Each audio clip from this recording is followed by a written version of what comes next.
এখন দাঁড়িয়ে আছি কুষ্টিয়া জেলা দৌলতপুর উপজেলার পিপলবাড়ি এবং কাতলামারি মাঝামাঝি বালিয়াডাঙ্গা মাঠে।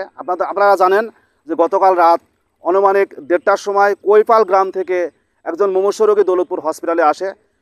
রোগী অত্যন্ত মুমূর্ষু হওয়াতে দৌলতপুর হসপিটাল থেকে কুষ্টিয়া হসপিটালে রেফার করে। অ্যাম্বুলেন্স জায়গায় দৌলতপুর থেকে কুষ্টিয়া যাওয়ার সময় এই বালিয়াডাঙ্গা মাঠে এই অবস্থানে পৌঁছালে আগে থেকে ওত পেতে থাকা ডাকাত দল গাছ কেটে সড়ক অবরোধ করে অ্যাম্বুলেন্সের গতি রোধ করে তাদের কাছে থাকা টাকা পয়সা, রোগীর লোকজন এবং ড্রাইভারের কাছ থেকে টাকা পয়সা এবং তাদের মূল্যবান জিনিসপত্র ছিনিয়ে নেয়। আমি আপনাদের দেখানোর চেষ্টা করব এখানে যে গাছটি কাটা হয়েছে সেই গাছটির গাছটি নেই, কিন্তু গাছটির কাটা অংশ আছে। এই গাছটি কেটেই সড়ক অবরোধ করা হয়েছে। আমরা দৌলতপুর থানা পুলিশ এবং ক্যাম্প পুলিশের সাথে কথা বলেছি। তারা আমাদেরকে জানিয়েছে যে তাদের পর্যাপ্ত ফোর্স এই ক্যাম্পে না থাকায় তারা এখানে ডিউটিরত অবস্থায় ছিল এবং তাদের কাছে মুঠোফোনে খবর আসে যে এই ক্যাম্প এরিয়ারই আরেকটি মাঠ হচ্ছে খলিশাখুন্ডি মৌবাড়ি মাঠ। এই মাঠে ছিনতাইকারীরা একজন লোককে আক্রমণ করেছে। তারা এখান থেকে ওইখানে গেলে এই সুযোগে ডাকাত দল এখানে ডাকাতি করে বলে তারা আমাকে জানিয়েছে। আমি এখন সরাসরি পথচারীদের সাথে কথা বলবো, আসলে এই ধরনের ঘটনা ঘটলে কী ধরনের সমস্যা প্রভাবে এলাকায় পড়ছে। সরাসরি আমি এখন পথচারীদের সাথে কথা বলবো।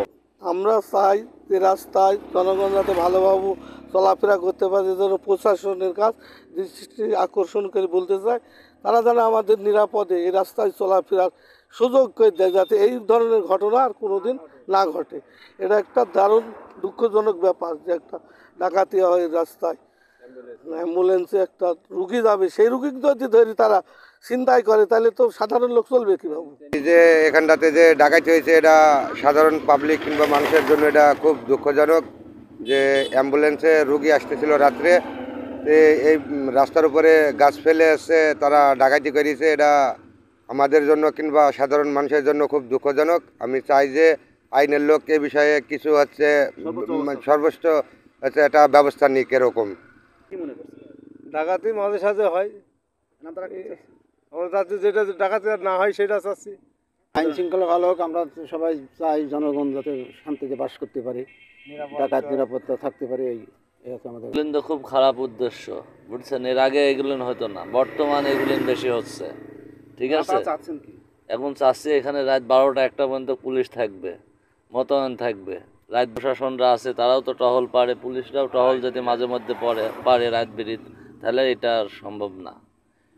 ঠিক আছে, তো খুবই দুঃখজনক, কারণ এভাবে যদি চলতে থাকে তাহলে তো মানুষের যাতায়াত করতে খুবই অসুবিধা হয়ে যাবে, সমস্যা হয়ে যাবে আর কি, রিস্ক হয়ে যাবে।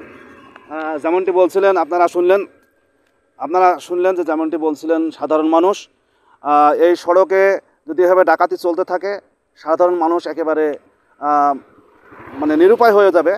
তাই এই সাধারণ মানুষ দাবি করছে যে পুলিশ এবং প্রশাসন শক্তভাবে ব্যবস্থা গ্রহণ করে ডাকাত দলকে আইনের আওতায় নিয়ে আসুক এবং আইন শৃঙ্খলাভাবে উন্নতি করুক। এই ছিল সর্বশেষ কুষ্টিয়া দৌলতপুর বালিয়াডাঙ্গা মাঠ থেকে চ্যানেল এস আসানুল হক।